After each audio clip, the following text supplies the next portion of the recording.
मानती हूँ कि बच्चा इस संसार की सबसे सुंदर रचना है, वो चाहे किसी का भी बच्चा हो।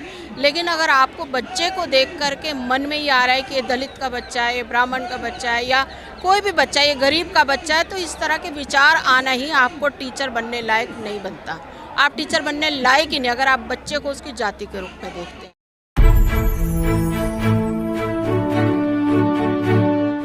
अगर आपने अभी तक दलित दस्तक चैनल को सब्सक्राइब नहीं किया है तो सब्सक्राइब करें, लाइक करें और शेयर भी। राजस्थान में जिस तरीके से दलित बच्चे की मौत हुई एक टीचर के द्वारा पीटे जाने पर, उससे देश भर में गुस्सा है। लेकिन इसके साथ ही सवाल यह उठता है कि एक टीचर आखिर एक स्टूडेंट के बारे में किस तरीके से सोचता है। जब उसके सामने दलित समाज का बच्चा आता है तो आखिर ऐसी क्या बात होती है कि उसके साथ ज़्यादती की जाती है, क्योंकि एक लंबा इतिहास रहा है। डॉक्टर अंबेडकर से लेके और जगजीवन राम से लेके तमाम लोगों ने यह पीड़ा झेली है। और आज भी आप तमाम लोगों से बात करेंगे तो यह सुनने में आता है उनके जो एक्सपीरियंस है, उनके टीचर के साथ काफ़ी बुरे रहे हैं, जो ख़ास तौर पे दलित समाज के स्टूडेंट रहे हों और सवर्ण समाज के कुछ टीचर रहे हों।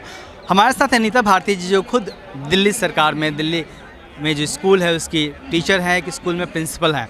मैम, जो टीचर और स्टूडेंट का रिलेशन होता है उसमें आखिर ऐसा क्या होता है कि एक जब टीचर दलित समाज के बच्चे को देखता है तो अपना आपा खो देता है। कई वीडियो इस तरीके से लगातार वायरल होते रहे हैं। देखिए, मैं तो ये मानती हूँ कि बच्चा इस संसार की सबसे सुंदर रचना है, वो चाहे किसी का भी बच्चा हो। लेकिन अगर आपको बच्चे को देख कर के मन में ये आ रहा है कि ये दलित का बच्चा है, ये ब्राह्मण का बच्चा है या कोई भी बच्चा है, ये गरीब का बच्चा है, तो इस तरह के विचार आना ही आपको टीचर बनने लायक नहीं बनता।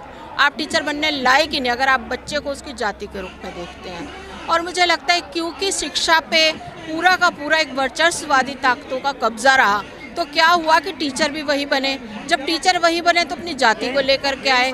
तो इसलिए जो है ना, मैं ये कहती हूँ कि जब आप टीचर बनते हैं तो टीचर को कम से कम जाति छोड़ देनी चाहिए, क्योंकि वो एक ऐसे संस्थान में काम करता है जो धर्मनिरपेक्ष, जाति निरपेक्ष, पंथ निरपेक्ष और भाषा निरपेक्ष होता है। वो उसमें किसी तरह का भेदभाव नहीं होना चाहिए। लेकिन दुख की बात यह है कि ये जो शिक्षा के संस्थान है, यहीं सबसे ज़्यादा जातिवाद का गढ़ है। यहीं बच्चों की जातियाँ पूछी जाती हैं, यहीं बच्चों की जाति पूछ करके उनके नंबर काट दिए जाते हैं, उनको फेल कर दिया जाता है, प्रैक्टिकल में नंबर नहीं दिए जाते। जो इस तरह से करते हैं वो, मैं वही कह रही हूँ कि टीचर बनने लायक नहीं। और वो इस तरह से संवेदनशील नहीं होते कि मैं एक बच्चे का भविष्य बनाने जा रहा हूँ। लोग कहते हैं जो शिक्षक है वो भविष्य निर्माता है, देश का भविष्य निर्माता है। लेकिन जब वो जो एक छोटी सी बात ना समझ सके तो भविष्य निर्माता कैसे हो। बच्चों के जो एक ज़रूरत है पानी पीना, एक बच्चे की ज़रूरत है उसको स्कूल में सुरक्षा मिले, उसको पानी मिले, उसका शौचालय साफ हो, उसको एक भावनात्मक सुरक्षा मिले, टीचर उसको प्यार करे, उसके सिर पे हाथ रखे, उसको आगे बढ़ने के लिए प्रोत्साहित करे, उसको मोटिवेट करे कि वो आगे लाइफ में कुछ करे, एक अच्छा बच्चा बने। लेकिन जब टीचर के मन में जातिवाद का इतना जहर है तो ये सब वो नहीं कर पाएगा। यूपी से भी खबर आई थी जिसमें एक लेडी टीचर ने बच्चे के मुँह में डंडा लगा दिया था, जिससे पूरा वो हो गया। बहुत दुखद है, उसने बच्चे के मुंह में डंडा घुसा दिया। मुझे लगता है ये लोग मतलब कैसे टीचिंग में आ गए हैं। ऐसे लोगों को मुझे बड़ा अफसोस होता है कि जो लोग बच्चे के मुंह में डंडा घुसा रहे हैं, उनकी पीठ पे डंडा मारे हैं, उनके जो है कान पे थप्पड़ मार के पर्दा फाड़ दे रहे हैं। या एक और केस आया जिसमें एक तीसरी क्लास का बच्चा और डेथ हुई है। तो मैं सोचती हूँ कि बच्चों को देख के तो प्यार आता है, ये इनको नफरत कहाँ से आती है।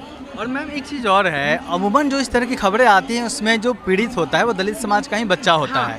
जैसे उसी टीचर ने डंडा लगाया तो किसी सवर्ण बच्चे के, प्रजापति समाज का बच्चा है और किसी सवर्ण समाज के बच्चे के साथ ऐसा करने की हिम्मत नहीं होती। देखिए क्या होता है कि जो हमारे जो सरकारी सिस्टम है उसमें हमारे ही बच्चे पढ़ते हैं, ज़्यादातर हमारे ही बच्चे हैं। और वो हमारे बच्चे इसलिए क्योंकि हमें कभी शिक्षा मिली नहीं, उनके पास साधन नहीं है, साधन भी नहीं है, वो उनके पास खाने को भी नहीं है, तो वो पब्लिक स्कूल क्या जाएंगे। खैर, ये तो मामला पब्लिक स्कूल का ही था, ये तो जो राजस्थान का वहाँ पर भी यही हाल है।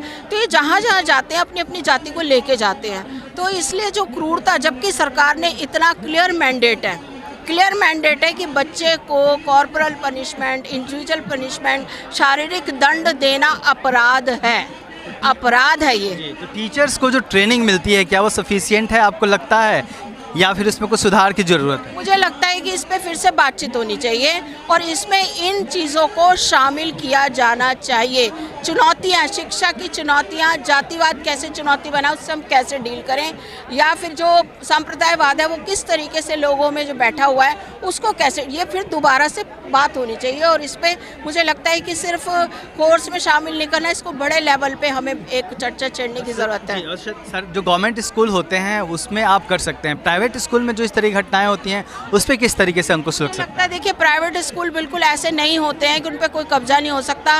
वो सरकारी ज़मीन पे बने होते हैं, लीज पे होते हैं, या एडिड स्कूल होते हैं, सरकार उन्हें पैसा देती है, और है तो वो सरकार के अंडर ही ना, चाहे पब्लिक को चाहिए तो शिकंजा कस सकता है। दिल्ली में तो कुछ हद तक कसा गया है शिकंजा सरकार प्राइवेट स्कूलों पर। स्कूल में ये घटना हुई है राजस्थान की, उसके बारे में मांग किया जा रहा है, फैमिली की भी मांग है, जो इंद्र कुमार है, जो बच्चा जिसकी डेथ हो गई, कि स्कूल की मान्यता रद्द की जाए। आप जी, मैं भी इस बात पे सहमत हूँ। अगर एक बच्चे की जान चली जाती है और वो भी टीचर के कारण, मारने के कारण, तो ऐसे स्कूल की तो मान्यता रद्द करनी चाहिए, क्योंकि आज एक की गई है, कल पता नहीं कितने बच्चों की जाएगी, है ना। तो ये मान्यता रद्द होनी चाहिए, उसकी ग्रांट बंद होनी चाहिए।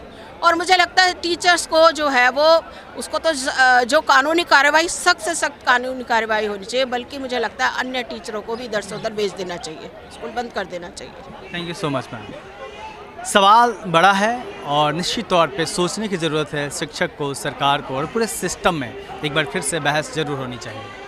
दिल्ली के जंतर मंतर से कैमरामैन वीरेंद्र के साथ मैं शुभदास, दिल्ली तस्वीर।